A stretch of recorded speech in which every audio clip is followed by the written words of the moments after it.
চট্টগ্রামে সিনেমার কায়দায় স্বর্ণ ছিনতাইয়ের চেষ্টা, 14টি স্বর্ণের বারসহ 3 আসামি গ্রেফতার। প্রতিবেদনে ছিলেন মোহাম্মদ শাহজালাল রানা, ক্যামেরায় ছিলেন নুরুল আমিন সুমন।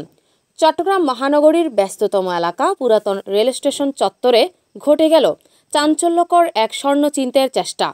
সকালের ব্যস্ত সময়ে নগরীর কোতোয়ালি থানা পুলিশের তাৎক্ষণিক পদক্ষেপে 14টি স্বর্ণের বার ছিনতাইয়ের চেষ্টা ভেস্তে যায়। ঘটনাস্থল থেকে 3 জন আসামিকে হাতে নাতে গ্রেফতার করা হয়েছে। পুলিশ জানায়, গতকাল 29 এপ্রিল 2025 সোমবার সকাল আনুমানিক 7:30টার দিকে ভিকটিম নুরুল ইসলাম চৌধুরী নামে এক ব্যক্তি 14টি স্বর্ণের বার নিয়ে রেল স্টেশনের দিকে যাচ্ছিলেন। এ সময় একদল দুর্বৃত্ত হঠাৎ করে তার পথ আটকিয়ে ভয়ভীতি ও শারীরিক আক্রমণ চালিয়ে তার কোমরে বিশেষভাবে লুকানো স্বর্ণের বারগুলো ছিনিয়ে নেওয়ার চেষ্টা করে। তবে ভিকটিমের চিৎকারে আশেপাশের লোকজন এবং টহলরত কোতোয়ালি থানার পুলিশ দ্রুত ঘটনাস্থলে পৌঁছায়।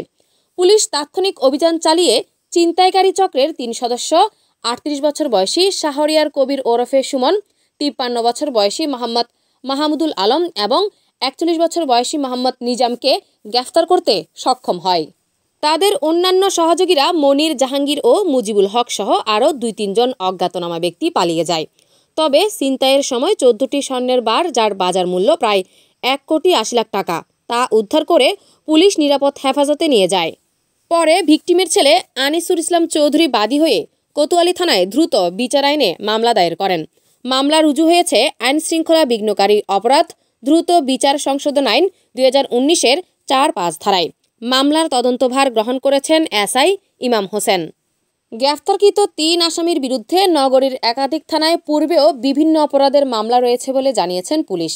চট্টগ্রামের মতো জনবহুল এলাকায় দিনে দুপুরে সংঘটিত এই ঘটনা আইনশৃঙ্খলা রক্ষাকারী বাহিনীর তৎপরতায় রুদ্ধ হলেও ছিনতাইকারীদের দুঃসাহস নগরবাসীর মধ্যে উদ্বেগ তৈরি করেছে।